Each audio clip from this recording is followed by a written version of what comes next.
La Nazionale Cantanti e la Nazionale Sindaci si sfidano in Veneto per la prima edizione della Veneto Cup, una grande partita di solidarietà con tappa inaugurale a Verona giovedì 17 aprile allo stadio Gavagnin Nocini. Un evento fortemente voluto da Gianluca Pecchini e Alessandro Rossini, che ci racconta il senso di questa sfida speciale. La Nazionale Cantanti ha un cuore veneto.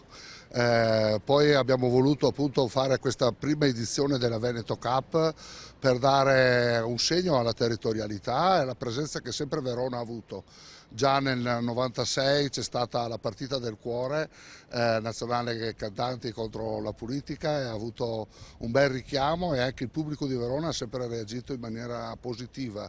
Per cui ci sembrava giusto, insomma, fare questa prima edizione proprio qui a Verona. Poi abbiamo il sindaco di Verona che è anche il presidente della Nazionale Sindaci, è sempre stato con noi in ogni iniziativa, in molte iniziative, e si è sempre reso disponibile, per cui ci sembrava giusto fare questa prima edizione qui a Verona. Tra i protagonisti in campo c'è infatti anche il sindaco di Verona, Damiano Tommasi, presidente della Nazionale Sindaci. Torno in campo spesso, ma a parte la mia personale esperienza, insomma, la Nazionale Sindaci è tantissimi anni, insomma, oltre 20 anni che è attiva sul territorio, che unisce le varie amministrazioni, i vari sindaci che si sono succeduti nelle varie città e che ha devoluto parecchie risorse alle iniziative di solidarietà. Anche questa si unisce, questa volta siamo qui nel comune di Verona, è la prima volta da quando sono tra l'altro presidente della Nazionale Sindaci, e farlo insieme alla Nazionale Cantanti ovviamente non fa che inorgoglirci, e speriamo, insomma, che ci sia grande affluenza per poter essere utili anche alle associazioni che si sono aggregate a questo progetto.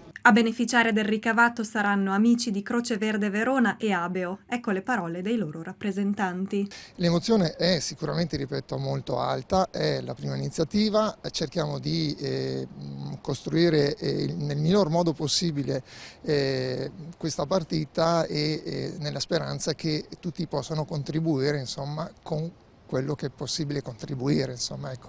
Le aspettative sono sicuramente tante e speriamo che tutto possa andare nel miglior modo possibile. A noi fa veramente tanto bene farci conoscere, soprattutto perché poi la popolazione è quella che ci dà la mano più grossa, no? Perché il volontariato funziona così.